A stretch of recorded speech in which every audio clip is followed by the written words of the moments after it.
They ruled Hollywood, but they hid secrets that could have ended it all. Behind the glitz and glamour were forbidden loves, hidden identities, and scandals that studios tried to erase. Today, we explore 10 of the most shocking gay scandals of Hollywood's golden age. Stay tuned. These secrets will change the way you view your favorite stars forever.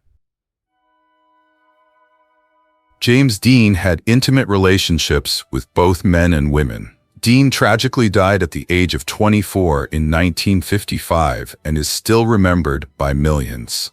During his life and after, rumors and speculation surrounding his sexuality arose, but no definitive answer has been given as to his identity.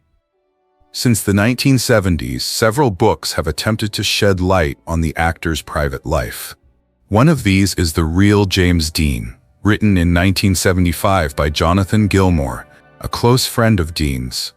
In the book, Gilmour claims that he and Dean had intimate encounters. However, despite these accounts, Dean's sexuality remains a subject of controversy and uncertainty. Dean publicly dated a number of women, including actresses Barbara Glenn, Pier Angeli, and Ursula Andress. It is widely acknowledged, however, that he also had secret relationships with a number of men. In the golden age of Hollywood, a time when studio contracts dictated not only the roles an actor would play, but also the image he projected, Dean's true self became his quiet rebellion. His cool, defiant exterior was more than an act. It reflected a man who refused to conform. While his peers carefully followed the rules of fame, Dean walked a fine line between self-expression and self-destruction. His quiet charisma made him attractive, but deeply misunderstood. Those who knew him said he possessed a rare power, a kind of energy that burned too hard, too fast. When asked about his sexuality, Dean famously replied, "No, I'm not gay, but I'm not going to live my life with one hand tied behind my back."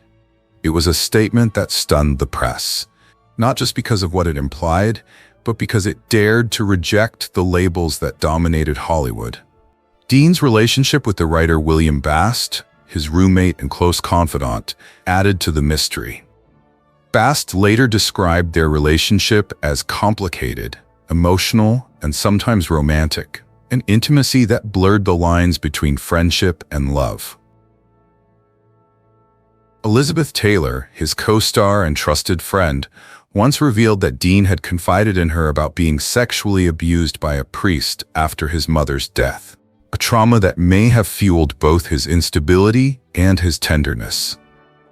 Biographer Darwin Porter accused Dean of having a sadomasochistic relationship with Marlon Brando, while Rebel Without a Cause director Nicholas Ray openly believed Dean was bisexual. Whether true or not, these rumors revealed that Hollywood's brightest star carried a darkness that reflected the roles he played: tormented, passionate, and unbridled. Ultimately, there is no certainty about his exact sexual orientation. Yet this ambiguity only reinforced his myth. James Dean was more than a man.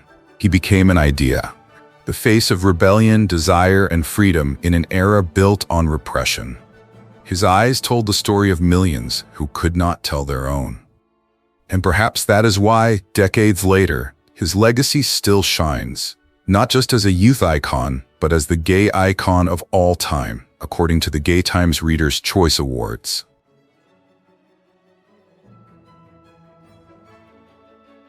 Anthony Perkins, best known for his iconic role as Norman Bates in the horror film Psycho, had a complicated personal life, which included both straight and gay relationships. Despite being married and having 2 children, Perkins was accused of having affairs with several men throughout his life.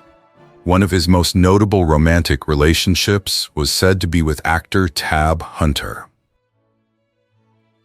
After Perkins died in 1992 at the age of 60 from complications from illness, Charles Weinkauf wrote Split Image, The Life of Anthony Perkins, which delves into Perkins' complexities and the challenges gay actors faced in mid-20th century Hollywood.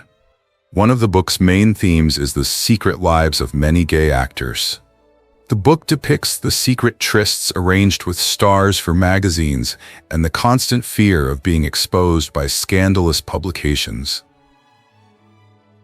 Perkins, like many others, had to maintain a heterosexual appearance to protect her career. Hollywood in the 1950s was a golden age of glamour and deception, a place where glamour was created and the truth could end careers overnight. For actors like Perkins, fame came with a contract of silence. Studios owned your image, your voice, and even your love life. Publicists staged fake romances for gossip columns, while real relationships were shrouded in darkness and rumor. The book also reveals Perkins' tumultuous relationships with men during this period. It describes encounters at gay porn theaters in Times Square, arranged dates with young stars to maintain appearances, and the careful balancing act Perkins and others had to undertake to keep their private lives private. The burden of secrecy took its toll. Every smile in a photo, every interview answer, was a performance of fear. Behind the calm, youthful exterior that made his name, Perkins lived in constant fear of being exposed. Perkins can't be entirely blamed for hiding his true self, because homosexuality was not accepted in Hollywood at the time. Coming out in the 1950s or 1960s would have certainly marked the end of his career. Perkins was determined to reach the top, no matter the cost. Those close to him describe him as both fragile and strong, shy in public, but burning with passion for his art. Despite the rumors, his marriage to photographer Barry Berenson in 1973 seems genuine. They had 2 sons, and by all accounts, Perkins was a loving husband and devoted father, trying to build a normal life while living in the shadow of his fame. Before the public knew the cause of his death, Split Image tracked a 1990 National Enquirer article that reported Perkins's battle with AIDS, which eventually led to his death in 1992. In his final years, he faced the disease calmly, staying out of the spotlight and focusing on his family. His story is both tragic and timeless, a reminder that Hollywood's brightest lights often hide the darkest truths. Perkins' legacy endures not just as a man who terrified audiences on screen, but also as a man who lived courageously in a world that demanded silence. Like many gay actors, Rock Hudson lived a double life throughout his career, hiding his homosexuality until his death from AIDS in 1985 at the age of 59. Hudson certainly had a great time in Hollywood as an American screen icon, starring in films such as Giant opposite Elizabeth Taylor, Pillow Talk opposite Doris Day, and many other hits. His legacy is also surrounded by the disclosure of his AIDS diagnosis, which helped raise awareness of the disease. In a 1983 interview, Hudson spoke candidly about his time working with James Dean on Giant, saying that he personally disliked Dean because Dean thought Hudson was hypocritical for maintaining a heterosexual appearance in public while secretly courting him. Despite being married to Phyllis Gates for 3 years in the 1950s, Hollywood insiders were aware of his true sexual orientation. However, the marriage only lasted 3 years before ending in divorce. Gates later claimed that she had been deceived and had absolutely no idea Hudson was gay. To be fair, this claim is somewhat skeptical, as many people in Hollywood, from extras to assistants, were well aware of Hudson's true sexual orientation. Their conversation was recorded by a private investigator named Fred Otash, hired by Gates to investigate Hudson. Her suspicions were initially aroused after Hudson took the Rorschach test. This incident and many other secrets about Hudson's life were brought to light in a documentary titled Rock Hudson, All That Heaven Allowed. Hudson's personal life, as friends and acquaintances knew him, was in stark contrast to the tabloid stories presented to the American public. He was known as a playboy, frequently having affairs with attractive young men. But behind the glitz and glamour was a man trapped in a gilded cage. To the world, he was the embodiment of masculinity, tall, broad-shouldered, and naturally charismatic. In real life, however, Hudson lived in fear of the truth that would destroy everything he had built. The golden age of Hollywood required leading men to be symbols of power and desire for women. There was no room for authenticity if it challenged the illusion. Behind closed doors, Hudson's closest friends described him as warm, generous, and intensely lonely. He craved connection but never found it without the shadow of constant exposure. He attended parties and movie premieres, smiled for the cameras, and played the perfect man. But at night, the mask became heavy. "I don't hide because I'm ashamed," he once told a friend. "I hide because the world won't understand." When his AIDS diagnosis became public, it shocked America. For the first time, the glamour of Hollywood's leading man was exposed, revealing a heartbreaking truth that even the most beloved star can suffer in silence.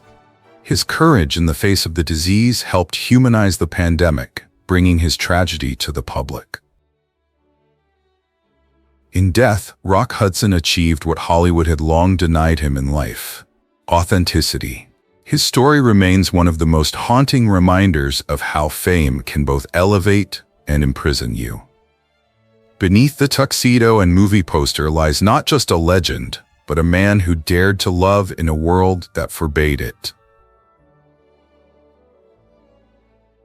Despite his enormous professional success, Spencer Tracy's personal life was clouded by persistent and intriguing rumors about his sexuality.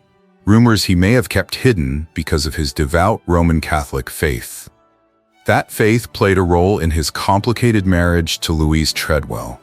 The couple had 2 children but never divorced, bound by faith rather than affection. At the height of his fame, Tracy was known as a Hollywood party boy and had relationships with glamorous actresses such as Ingrid Bergman and Hedy Lamarr. However, beneath his glamorous public persona was a more complicated story. The most intriguing speculation focused on Tracy's alleged long-term relationship with actor John Derek. Some have suggested that their relationship went beyond friendship. There are also claims that Tracy's relationship with the legendary Katharine Hepburn was tightly managed by the studio, more of a public partnership than a private affair. To the world, they were Hollywood's golden couple. But behind the scenes, Tracy seemed to be out of sync, having intimate relationships with both men and women. This inevitably raises the question: was Spencer Tracy bisexual? While many argue that his sexuality should not define his legacy, the mystery remains part of his legend. Writer Amy Fine Collins revisited the subject in the April issue of Vanity Fair, revealing insights from the late Richard Gully, a Hollywood insider and former assistant to studio boss Jack Warner. Gully's inadvertent reference to Tracy's sexuality in the article sent shockwaves through the entertainment world. Hepburn herself was said to have been outraged by these claims, while Tracy's daughter, Susanna, dismissed them as nonsense.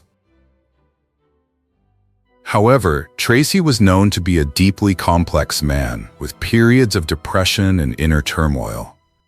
He also struggled with alcoholism, a battle that sometimes affected his career. One notorious night, he drunkenly wrecked the entire set during a late visit, leaving the crew reeling. But once the cameras started rolling, all traces of his inner turmoil disappeared.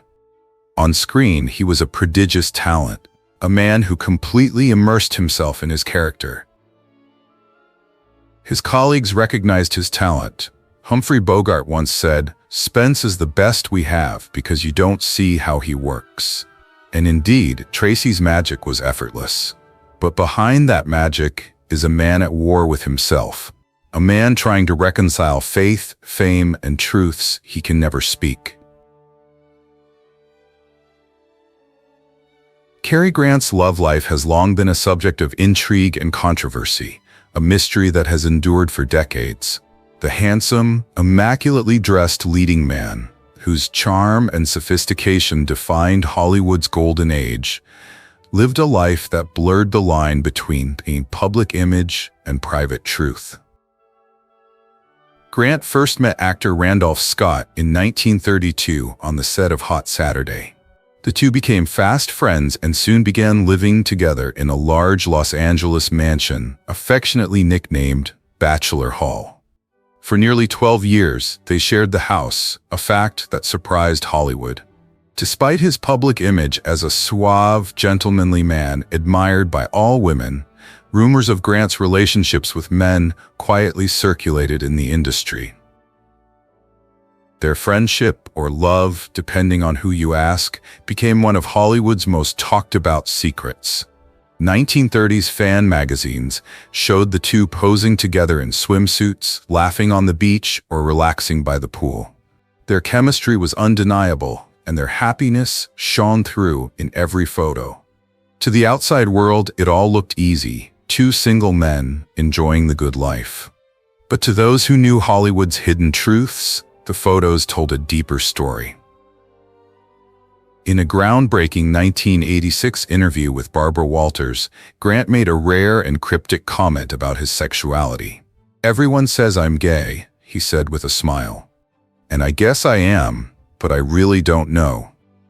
The comment was shocking at the time, a moment of startling honesty from a man known for his private life. In a world where most actors carefully guarded their public image, Grant's statement opened a door that had long been closed, allowing for more open discussion about sexuality in Hollywood. The relationship between Cary Grant and Randolph Scott became legendary, not just for its intimacy, but for the openness with which they lived in an era when honesty was punished. Other male stars shared a house at the time: James Stewart and Henry Fonda, Errol Flynn and David Niven, but none captured the public's attention like Grant and Scott. Their familial relationship seemed too tender, too affectionate, too genuine to be a mere publicity stunt. For modern historians, it's hard not to see them as lovers rather than mere roommates.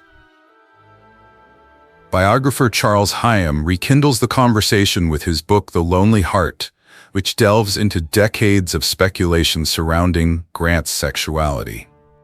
Hyam suggests that FBI Director J. Edgar Hoover, who was rumored to be infatuated with author John Eliot, may have tried to protect Grant from exposure. Eliot's conclusions paint a picture of a man whose attraction to men was more pronounced in his youth, gradually giving way to a more normal public image in his later years. Whether gay, straight, or somewhere in between, he wanted to be remembered not for the person he loved, but for who he was: a talented artist, a consummate gentleman, and a man who lived life on his own terms. Whether gay or straight, the biography notes, he hoped people would focus on him as a person, not his sexuality. He was both ideal and illusion, a man who exuded charm, intelligence, and mystery. His life, like his films, was an elegant performance with unspoken depth.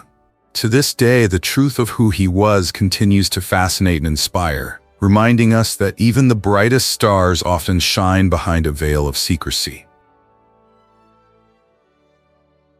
Raymond Burr, who played Perry Mason in the hit TV series Perry Mason and later Ironside, lived a secret gay life in Hollywood, a time when such a revelation could ruin a career. Burr met the man who would become his partner in 1960. Raymond Burr was a prominent figure on American television in the 1950s and 1960s after becoming famous for his role as Perry Mason, a brilliant defense attorney who never lost a case. In 1948, Burr married Isabella Ward, but their marriage was short-lived and ended in divorce. After that, Raymond refused to settle down with anyone. No matter how much he refused, he completely avoided it. Burr fabricated a biography about himself, including his deceased wife and son, and used his busy schedule to explain why he was never married. But Burr and his partner, Robert Benavides, had a secret 35-year relationship that was hidden from most of the world, except a few close friends.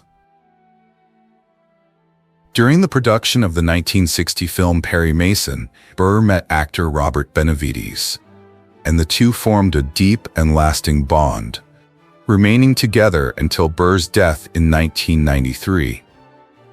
Although Burr often referred to Benavides as his business partner, it appears their relationship went beyond a professional partnership. Burr and Benavides bought land together in the 1980s and embarked on a business venture that would see them establish a vineyard in Sonoma County, California. Their relationship was not limited to business, but also a romantic and lifelong commitment.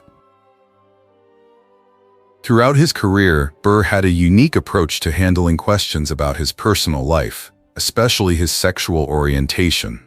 At a time when being openly gay in Hollywood was often stigmatized and detrimental to his career, he chose to fabricate a story to hide his homosexuality.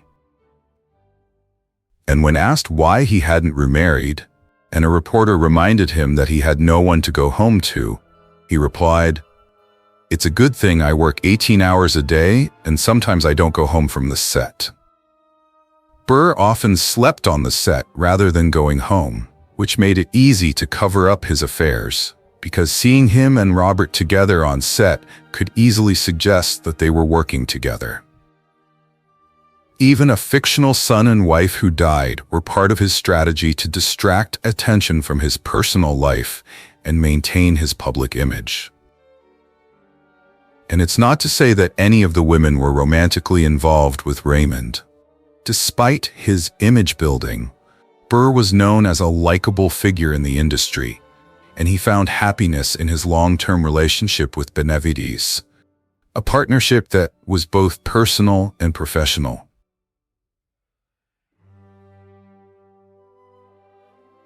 Despite 3 marriages, rumors about Marlon Brando's sexuality continued to circulate.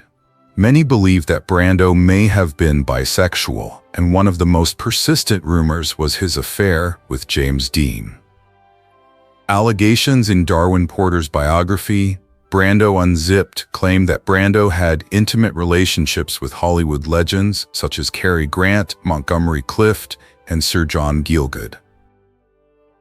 In a 1976 interview with a French journalist, Brando openly admitted his experiences with homosexuality, saying, "Sex has become so fashionable that it is no longer news. Like many other men, I have had homosexual experiences, and I am not ashamed." It was a bold statement, one that broke the silent hypocrisy of Hollywood, where image is everything, and truth is often buried under studio contracts and gossip columns. In a surprising revelation, musician Quincy Jones claimed that Marlon Brando and comedian Richard Pryor had once had a sexual relationship. After the interview, Pryor's widow, Jennifer Lee, also confirmed the claim. The news piqued curiosity about Brando's complicated personal life, cementing his reputation as a man who defied all odds, both in art and in love.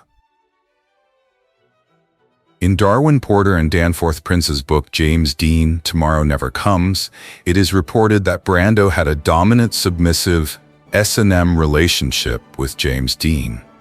According to the authors, while Dean was emotionally invested in the relationship, Brando was more interested in toying with Dean's submissive nature. Their relationship, if true, paints a haunting picture of power, desire, and emotional dependence, one that blurs the lines between affection and control, vulnerability and rebellion. Brando was also a close friend of the writer James Baldwin, with whom some say he had an intimate relationship. In a 1990 interview, Brando expressed a deep admiration for Baldwin. "If you ask me what I care about most today, if you ask me what is important or lasting, it is walking and talking and dreaming next to a man named James Baldwin." Their friendship was intellectually and emotionally sincere, rooted in a shared fight against prejudice. both social and personal. According to Porter, Cary Grant and Brando also had a close relationship, suggesting this was yet another triumph for Brando. It's worth noting that Porter's reputation was built on exposing homosexual relationships in Hollywood, and while his statements were often controversial, they continue to add to the myth of Marlon Brando. What makes the Brando story so compelling is not just the rumors, but the man himself. Unpredictable, charismatic, and utterly fearless of social boundaries. He embodied a generation that lived behind a facade, but dared to express truth through art. His openness about his experiences, rare for a leading man of his time, suggests a deeper philosophy, that love, in all its forms, is simply human. Brando's legacy remains intact, a symbol of freedom, contradiction, and unwavering authenticity. In a world haunted by prejudice, he reminds us that desire has no limits, and the truth, no matter how controversial, is always worth embracing. During his early years in Hollywood, Gable had several affairs, including a marriage of convenience to Josephine Dillon, an acting coach who claimed she would make him an actor. Gable later admitted that the marriage was never consummated. Despite being married 5 times and having 2 children, Gable had a reputation as a playboy, frequently pursuing Hollywood stars. However, there were many rumors about Gable's sexuality, suggesting that he may have been willing to have relationships with men to advance his career. One notable homosexual encounter is said to have occurred between Gable and actor William Haynes. Haynes, who was openly gay in his private life, was one of the few stars who refused to hide his sexuality, a defiance that cost him his career. A scandalous incident occurred in 1938 during the filming of Gone with the Wind. George Cukor, a close friend of Haynes, was directing the film at the time. At a party, a guest is said to have joked, "Oh, George is directing one of Billy's old tricks," referring to the alleged past relationship between Gable and Haynes. When this remark reached Gable's ears, he was reportedly furious and refused to return to the set until Cukor was replaced.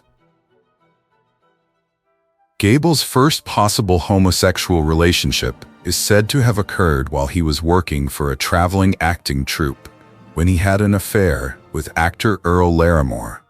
He also developed a close relationship with actor Rod LaRock while working on Forbidden Paradise, which some believe was another secret relationship. In the mid-1930s, the famous writer William Faulkner befriended Gable. Faulkner and Ben Wasson were said to have frequently gone hunting with him. Their friendship fueled rumors that the King of Hollywood had more intimate relationships with his male companions than he ever publicly admitted. Although Gable was known to have relationships with both men and women, biographer David Brett labeled him bisexual because he had relationships with both sexes. In his later years, Gable had a trusted confidant in journalist Ben Maddox, who played a key role in protecting the actor's secret from Hollywood gossip.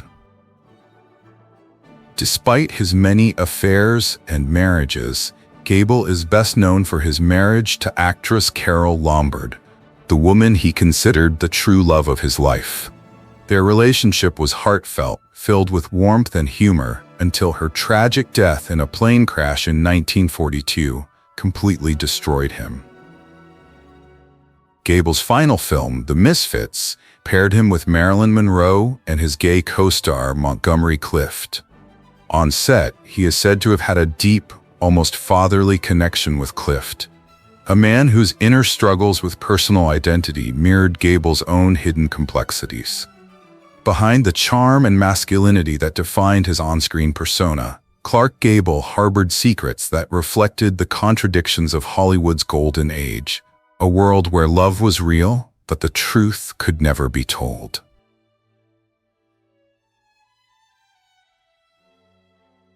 In February 2018, Jennifer Pryor, the widow of legendary comedian Richard Pryor, made headlines when she confirmed that her husband had had an affair with iconic actor Marlon Brando in the 1970s.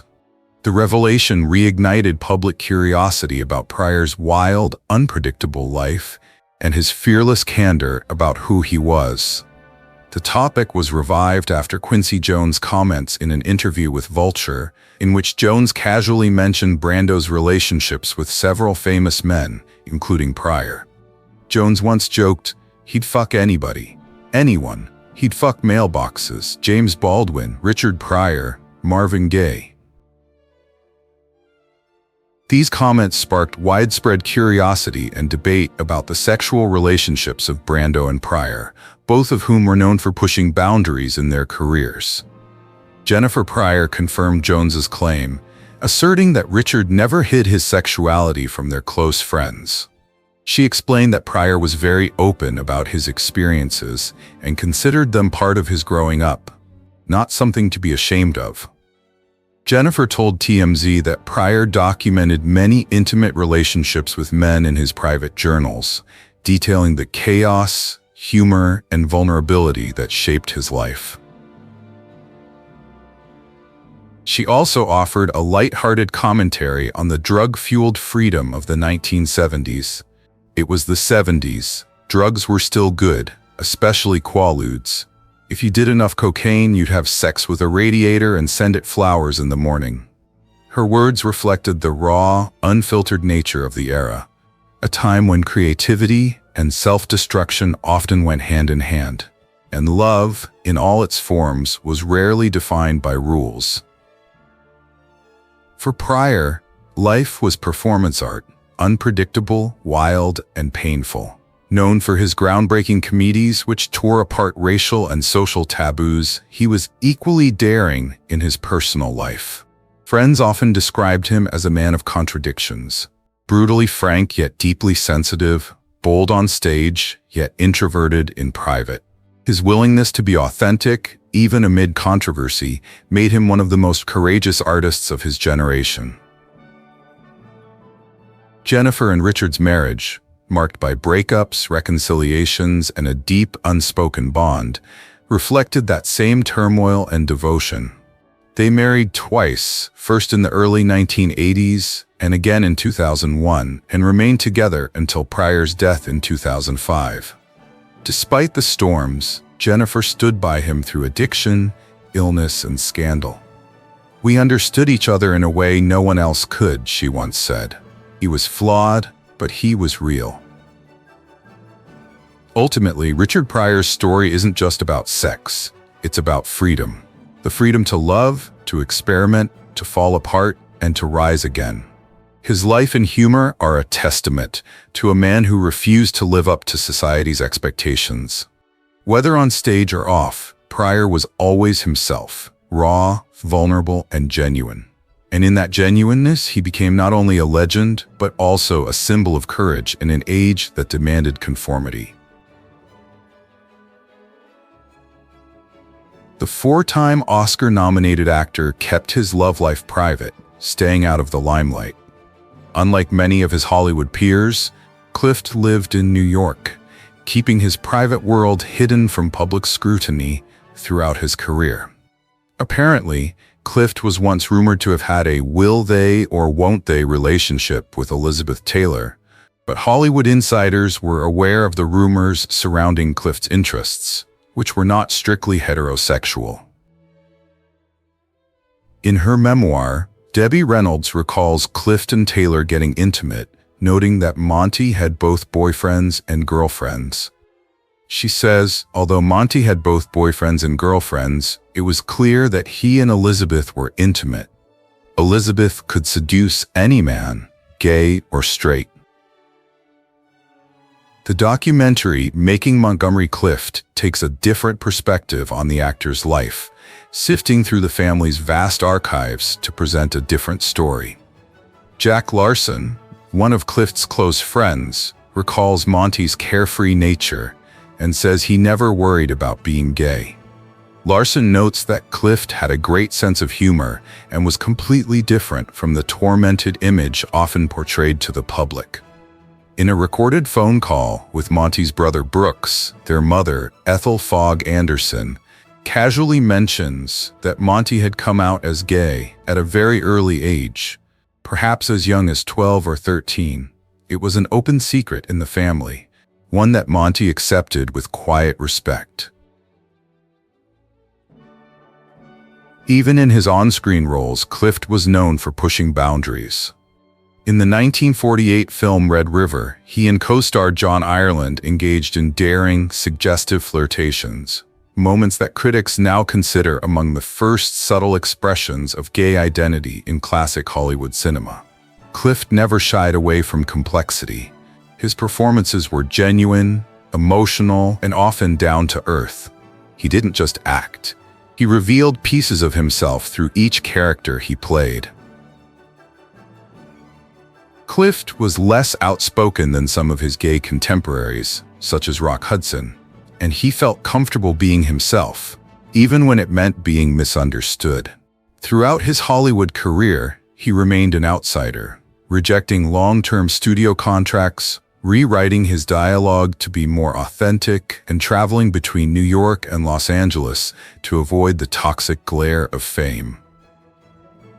He lived simply in a small New York apartment, far from the luxuries of Beverly Hills, ate a simple diet, and spent his time reading literature and history.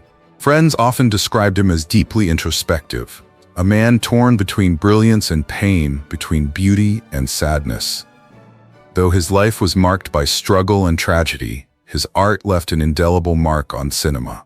To this day, Montgomery Clift remains one of Hollywood's most haunting icons, a man living honestly in a world built on illusion. The golden age of Hollywood held more secrets than the movies have ever revealed. Which story shocked you the most? Leave your thoughts in the comments, and don't forget to subscribe, hit the bell, and share if you love uncovering the truth behind the stars. Thanks for watching, and remember, in Hollywood, nothing stays secret forever.